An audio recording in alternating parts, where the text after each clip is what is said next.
Nosy Tromlan dia nosy frantsay iray izay ao atsinanany Océan Indiana, distriktany Îles Éparses.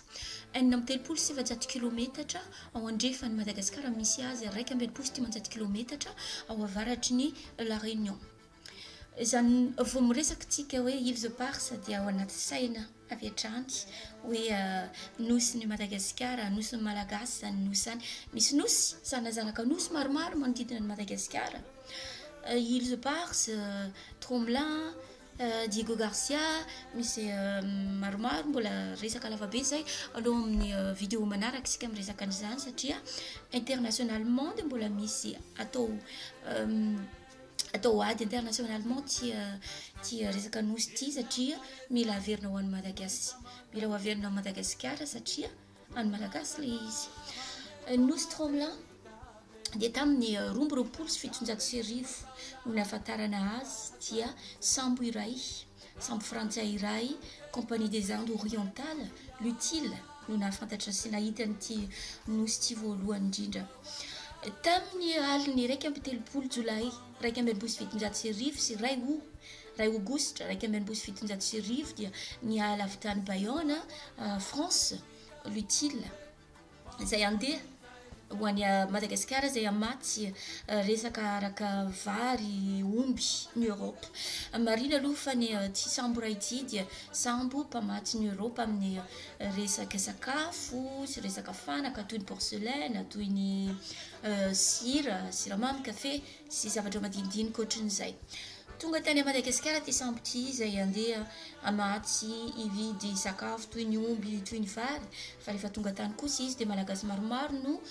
entiny zany hoe naka andevo malagasy izay hoentina ahondrana any amin'ny île Maurice. Marina kely aloha fa reto andevo reto dia tsy araky ny lalàna, zany hoe andevo clandestin izy tony. Firenena anankiray dia tsy mahazo maka andevo amin'ny nosy. Rehefa nitondra malagasy antsokosoko ty sambo iray ity dia nandray décision andeha amin'ny alina satria tsy manana tsika rehefa mangalatra dia matetika amin'ny aizina tsika mangalatra fa tsy mandeha amin'ny mazava. Rehefa nandeha amin'ny alina ty sambo iray ity dia tsy nitovy tady dokanga le kapitaine sy le pilote, le mpitondra an'le sambo dia nifamalivaly tao dia nifandiditra teo dia nisy ihany koa carte anankiroa tanatin'izany sambo zany dia nampiasaina sy nifamadibadika teo le carte dia niafarany rendrika le sambo. Dia ilay olona, ilay malagasy 90 izay noentin'ity sambo ity dia 20 ihany ny sisa avotra satria ilay 26, ilay 20 ambiny dia nidina tanatin'ny vata. Nidina tanatin'ny vata reto olona reto dia sarotra be zany nandeha hamany le vata sy hamonjy azy dia voatery rendrika niaraka tamin'le sambo dia 20 ihany sisa no avotra niaraka tamin'le 2,7 frantsay. Zany hoe le kipa frantsay tsisy maty nanoray fa malagasy no maty. Tonga tena tanety reto olona reto dia nanao zay azo natao teny, nanangona zay vivy, hazo, voile, zay azo natao mba nanaovana tranotrano madinidinika, nanaovana sambo, nanaovana vilany, volia sy zay zavatra ampiasaina amin'ny fiainana. Navita sambo reto olona reto ka nandeha niverina any Madagasikara le 20,7 zany hoe le vazaha izay nakan'ireto malagasy reto dia navela tamin'io nosy fasika ty nosy ty satria nosy tsy misy ninninina hodidinina fasika sy hodidinina ranomasina dia navela teo le 20 malagasy dia lasa ry zareo any Madagasikara. Rehefa niverina tonga any Madagasikara dia niverina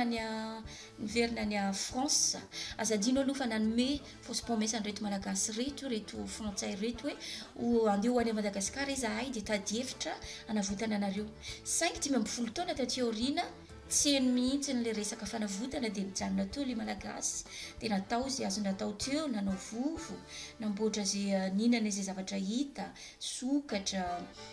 vorona, atody, zany ny zavatra azo nohanina. Navita sambo kely iray ihany koa izay malagasy 10 ezaka andeha ho any Madagasikara 5 rendrika teny an-dalana dia tsy tody tany Madagasikara. Nisy olona ray taona taty afara, ray taona taty aoriana dia nisy sambo anankiray zay nahitany tony malagasy tony dia andeha anafitra saingy rendrika teny an-dalana raha itona taty aoriana dia mbola nisy sambo anankiray ihany koa sauterelle ny anarany la sauterelle tsy tody teny amin'ny sisin-dranomasina fa rendrika teny anaty rano dia afaka nanafitra ny tenany ihany saingy dia niaraka nipetraka sy niara-monina tamin'ny reto malagasy reto tamin'ny nosy fasika tanatin'ny ray taona navita baka anankiray ihany ry zareo rehefa niezaka dia nitondra lehilahy malagasy 3 sy vehivavy malagasy 3 fa mbola rendrika ihany koa le sambo dia tsy rendrika teny anaty rano dia maty tany anaty rano reto olona reto 10 taona taty aoriana zany hoe tamin'ny 7 nisy chevalier anankiray Trommelin ny anaran'le chevalier zany hoe avy amin'ity rangara ity chevalier ity natonga an'le anarana nosy fasika natao hoe Trommelin satria izy ity nanavitra ny malagasy izay sisa tavela teo dia vehivavy 7 sy zazavavy volana no navotan'ity chevalier ity niaraka amin'ny sambo dauphine ny anaran'le sambo rehefa tonga tany rehefa voavitra ka nentina tany an'Île Maurice reto vehivavy reto sy le zazaray valvolana dia tantanina raha iverina any Madagasikara saingy nanda mafy fa tsy iverina Madagasikara satria menatra no tezitra satria namidiny samy malagasy mitovy amin'ny any no mivarotra anazy marina kely fa les clandestins, les esclaves clandestins noentin'ity Jean Lafargue ity dia miaraka amin'ny complicité malagasy zany hoe tsy raisina bêtement le zavatra hoe